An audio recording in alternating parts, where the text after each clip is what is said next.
आज हरियाणा प्रदेश की राजनीति में एक और बड़ी घटना घटी जब हरियाणा प्रदेश की राजनीति में वर्षों से सक्रिय और बेबाक विधायक पंडित राम कुमार गौतम, जिन पर पूरे हरियाणा प्रदेश की नजरें थी कि आखिर जन नायक जनता पार्टी की टिकट पर नारनौंद विधानसभा क्षेत्र से चुनाव जीत करके आए पंडित राम कुमार गौतम, जो चुनाव जीतने के कुछ समय बाद ही जेजेपी से अलग थलग हो गए थे और दुष्यंत चौटाला और जेजेपी के खिलाफ बोलना शुरू कर दिया था। उसके बाद कुछ समय बाद दुष्यंत चौटाला ने भी पंडित राम कुमार गौतम के खिलाफ अनाप शनाप बयानबाजी शुरू कर दी थी। तो ऐसी अटकलें थी कि पंडित राम कुमार गौतम जेजेपी का तो समर्थन नहीं करेंगे, अब वो समर्थन किसका करेंगे, इस बात पर पूरे प्रदेश की निगाहें थी। न केवल नारनौंद और हिसार लोकसभा क्षेत्र बल्कि हरियाणा प्रदेश की राजनीति में पंडित राम कुमार गौतम के चाहने वाले बहुत लोग हैं और वो बेसब्री से इंतजार कर रहे थे कि आखिर पंडित राम कुमार गौतम क्या फैसला लेते हैं। आज राम कुमार गौतम ने हिसार स्थित अपने आवास पर एक प्रेस कॉन्फ्रेंस की, जिसमें उन्होंने खुले तौर पर किसी पार्टी का समर्थन नहीं किया, लेकिन इशारों में उन्होंने कहीं ना कहीं भारतीय जनता पार्टी और उसके प्रत्याशी की मदद करने के लिए कहा। उन्होंने राष्ट्र हित और देश को जो नेता आगे बढ़ा सके उसको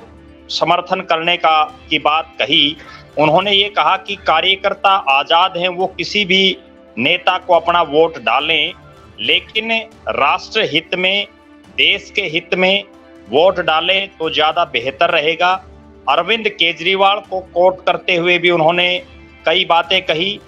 स्वाति मालीवाल जो राज्यसभा की सांसद हैं आम आदमी पार्टी की, उनसे संबंधित बात भी उन्होंने प्रेस कॉन्फ्रेंस के दौरान कही कि किस तरह से अरविंद केजरीवाल के आवास पर उनके साथ जो कुछ हुआ वो बड़ा निंदनीय है। राम कुमार गौतम ने जिस तरह से इशारों में भारतीय जनता पार्टी और उसके प्रत्याशियों को,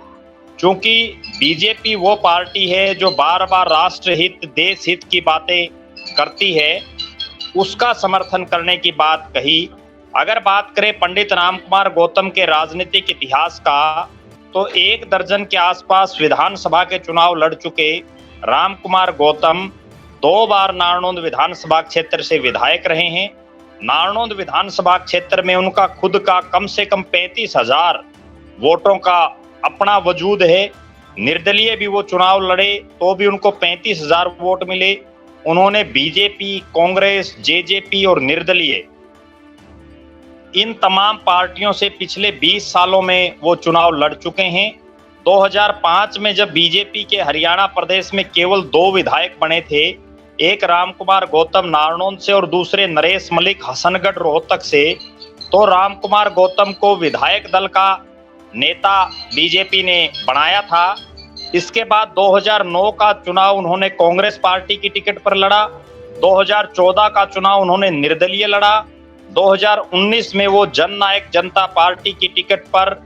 72-73,000 वोट लेकर के कैप्टन अभिमन्यु, जो सरकार के बड़े भारी भरकम मंत्री थे, उनको उन्होंने हराया।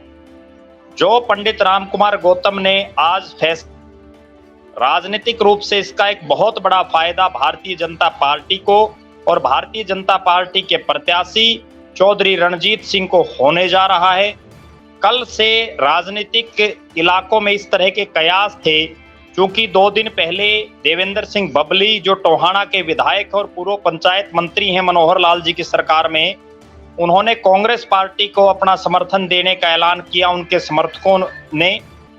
उसके बाद ऐसे कयास लग रहे थे कि कहीं ना कहीं राम कुमार गौतम भी कांग्रेस पार्टी को समर्थन ना कर दें, लेकिन आज की प्रेस कॉन्फ्रेंस में उन्होंने जिस तरह की बातें रखी और उन्होंने कहा कि समय बड़ा बलवान है, आज लोगों को राष्ट्र के साथ, देश के साथ, जो देश को आगे बढ़ा सकता है, उन लोगों के साथ चलने की जरूरत है। और बातों ही बातों में उन्होंने जिस तरह से भारतीय जनता पार्टी के पक्ष में जो है बातें कही, उससे ऐसा लग रहा है कि कांग्रेस के प्रत्याशी जयप्रकाश जेपी को बड़ा भारी झटका लगा। और पंडित राम कुमार गौतम के इस प्रेस कॉन्फ्रेंस के बाद चौधरी रणजीत सिंह को एक और बूस्टर मिल गया है और नारनौंद विधानसभा क्षेत्र में जहां पहले ऐसा लग रहा था कि जयप्रकाश जेपी, चूंकि ये जाट बाहुल्य विधानसभा क्षेत्र है, यहाँ मजबूत स्थिति में दिखाई दे रहे हैं, लेकिन आज राम कुमार गौतम के इस ऐलान के बाद रणजीत सिंह चौटाला बड़ी कांटे की टक्कर देते हुए दिखाई दे रहे हैं जयप्रकाश जेपी को। और राम कुमार गौतम का ना केवल नारनौंद विधानसभा क्षेत्र बल्कि आसपास के साथ लगते चाहे उचाना विधानसभा हो, बवानीखेड़ा विधानसभा हो, बरवाड़ा हो, उकलाना हो, हांसी हो, इन तमाम इलाकों में भी उनका अपना एक वजूद है। दूसरी बड़ी बात, अब इस समर्थन जिस तरह से उन्होंने बातें रखी बिना नाम लिए और जो है इशारों में जिस तरह से उन्होंने बीजेपी की मदद करने की बात कही